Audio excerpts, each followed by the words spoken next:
don't act like an obsessive weirdo. Just don't date anyone that's a Tory, really. You can meet anywhere. I mean, don't limit yourself. If you're looking for it, be opportunistic. A lot of care makes you feel like you're trapped, you're in a cell. Yeah, that's all.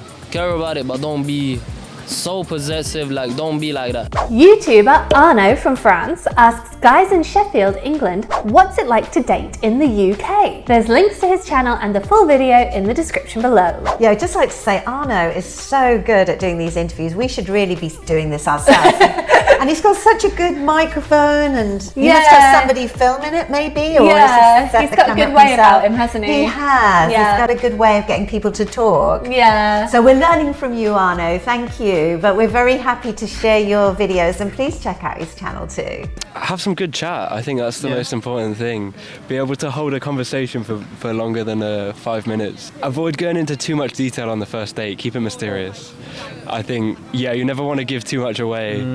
Keep him wanting more, mate. Alright. And maybe there is like some topics you should talk about during the first date, you know? I'd say music is a good one. Music? Yeah. I think people who have similar music tastes generally get on quite well, I think, most of the time. I think a big do is talk about something you're interested in, but not too much. You know, you want to have like a good passion, but you don't want to like relentlessly sort of chat about something you're interested in, and you see the other person just sort of dozing off. Yeah. All right. Who should pay on the first date in the UK? You know? Oh, split it. Really? Yeah, it's 2023, man. Split it. All right. Unless the other person is on big money, and you know they're on big money, split it. 100%. 100%. Talk about where you're from. I'm always interested in listening to where people are from, especially places that are really different cultures, different food. I thought it was great that the guys mentioned dating girls from other cultures. Yeah, that is quite nice, isn't it? Because I think people have this perception of the British that we're quite kind of insular. So it's wonderful to hear that, that's not always the case. People are actually very interested in different cultures. There's lots to talk about, isn't there, if you're from different backgrounds and different cultures. So. Definitely. I mean, we both married American guys, so we get this completely. I think you did mention something like it's so hard to strike a balance between like having a passion and having interest, and then like sharing too much, like oversharing. It can feel hard, I think, on a date to get that balance right. Because if you're passionate about a subject, you really get excited about it, and perhaps the girl's not interested in train spotting. Yeah. And I hate it if a guy just talks about themselves and doesn't ask you about yourself. That is such a turn off. And also, on the other hand, it's really intrusive when you feel like you're being interviewed or interrogated, and they ask you lots of kind of personal questions. That's the other way, isn't it? Yeah. And it's very hard then, like he says, to know how much to share on a first date. Yeah, I mean, he said keep them wanting more, so that's good, isn't it? Be a little bit mysterious. But not so mysterious you come across as very dull and boring. I thought it was great that he said music is a great topic, because I know my husband and I have got very similar music tastes. Music has a wonderful power to unite you. My husband and I love going to see live music together. We've got very similar music tastes for the most part. Like you said, people with similar music tastes tend to get on. Dating in the UK, I would say it's quite complicated, coming from where I'm from. Personally, I've heard some guys saying when you're on a date, it has to be 50-50 bills. Okay. What's your opinion about it? Well, for me personally, as a responsible guy, I feel you should be able to handle the bills. Okay. Yeah, but if you want the bills to be split, she needs to be aware. Before the date. Or for example, if a girl wants to date you, does she have to do something in particular, to get your attention? For me, I just need a responsible girl, that doesn't double date, that doesn't cheat around and lies, and without that I'm fine. For me, I would say one of the most important things for a lady that they need is attention. When you give them the attention and you call them, or you saw their missed call and you have to call back. If you don't call back on time, that's that's an issue. In the UK, the guy or the girl should make the first move. Like, how does it work exactly in the UK? Yeah, in the UK, I've seen where ladies make the first move. Lady, okay. Yeah, of course. But, back in my country, guys have to make the first move. Ladies don't do that. It's our job to do that, But ladies make the first move. It's not a big deal for them. And I I think that's cool. That's one thing I like about it also. It's actually really interesting to hear the perspective of someone who's from somewhere else coming to the UK to get their perspective of dating in the UK, isn't it? And how things differ. And obviously, when you go to different countries, the dating culture is going to be different. I like that he said that he's kind of into the fact that British girls don't have any qualms about making the first move. Yeah, sorry, there's all this play fighting. It's getting a bit vicious, sorry. I like that he said that he's kind of into the fact that British girls have no qualms about making the first move. Yeah, I guess it's quite refreshing for him because in his country, it's up to the guy to ask a girl out. Yeah, it's a lot of pressure on guys to do it all the time, isn't it? It is, and he would like to pay because it's usually the responsibility of the guy.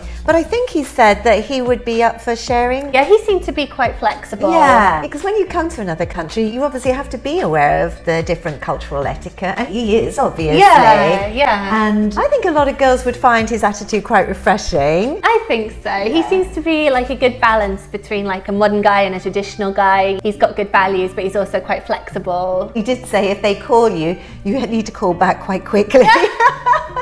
That's probably true. Yeah. It's typically British culture for the man to pay, although in newer times, it's changed around a little bit, so it's like equal. If one person asks the other person out, it's usually expected that they pay. So it's whoever initiates is the one that typically pays. That's like the go-to. Just don't talk about your ex. I've had people before where they just talk about their ex-boyfriends or girlfriends, whatever, like just throughout the whole dates. That's just ask the other person questions, get to know them. Just avoid anyone psycho, I guess. Avoid the red flags. If you see them, then avoid them. Yeah. What's a red flag in the UK, no? Oh, it could be anything. It's a cesspool over here, to be honest. It's an absolute mess. So just don't date anyone that's a Tory. Really, is the main go-to. Yeah. Okay. Just avoid Tories. No Tories around. So that's the biggest red flag, out of all of them. Well, there's a lot there. I know, he had a lot to say. His comment about don't date a Tory. For those of you outside the UK, a Tory is either a member or supporter of the Conservative Party, so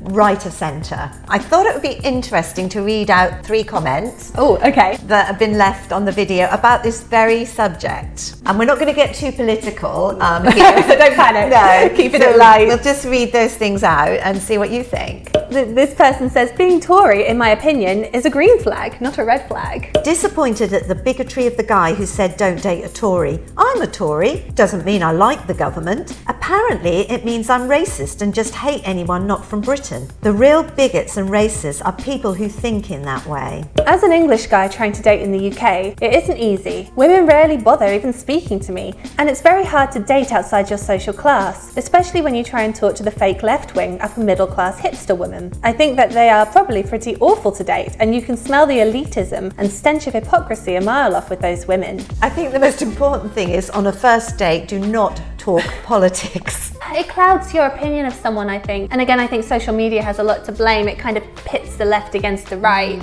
and creates a lot of stereotypes on both sides that may or may not necessarily be true. So I think it's really good to get to know someone outside of that kind of noise, really. Of course, you want to date someone who's kind of mostly in line with your political feeling, I think, for the most part. For the most part, yes. I think there are exceptions. Sometimes opposites do attract. Yeah. But I think it can cause problems if you're not aligned on some very key, important issues. I think you have to know where you draw the line and what values you can't compromise on. Like one of the comments said, he's a Tory, doesn't mean to say he agrees with everything that government does. So, you don't just assume. The last comment is mentioning the upper class woman who perceives herself to be on the left and in line with the workers. You're supposed to stay within your own class and have beliefs relevant to your social class, I guess. Yeah, that's right. And it can be seen as distasteful, I think, for people to try and move within different classes, which I think can be limiting, really. But I can understand why some people feel like, oh, you're trying to align yourself with me, but you don't know where I come from and you don't know my past. I mean, if you take his point just on the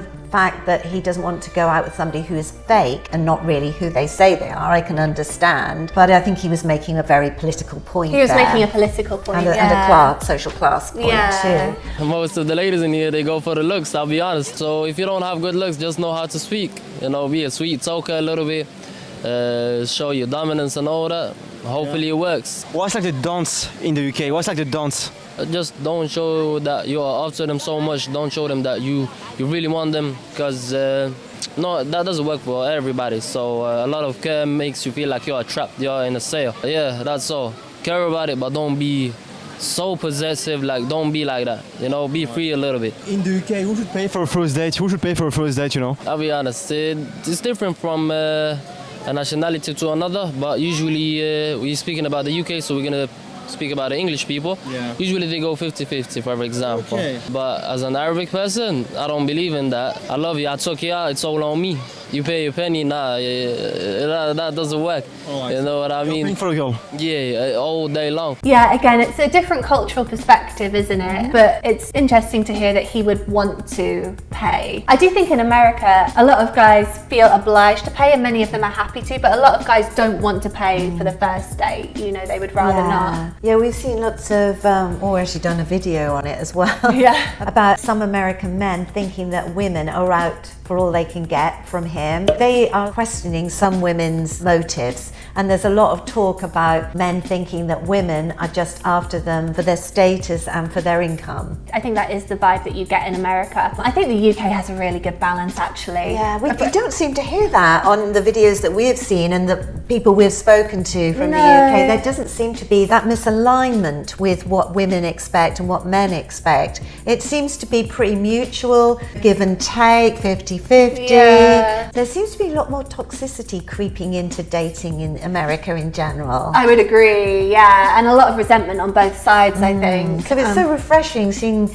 these guys talking about adapting, and some of these guys are from other countries and different cultures, but they're happy to sort of go along. They're in the UK, they'll sort of go along with the cultural norms there and fit in with the dating scene there. That's very refreshing. Yeah, I think so, and it shows a great respect for the women there as well, which is lovely to hear. The word respect, I think there seems a lot more respect in the UK in the dating scene compared to what's happening in lots of cases in America, which is so sad. It's quite troubling in America, actually, when you look at it. And I don't know how much of this is, people putting things on social media to get views and things like that, and how much of it is actually real, because obviously we've been married for a while now, so we're not in the dating scene. We don't see it firsthand. It would be interesting to know what's a video like this from the perspective of Americans, I think, would be very interesting. Yeah, so Americans out there, please let us know if these are similar to your experiences of dating in the USA or not. Don't act like an obsessive weirdo.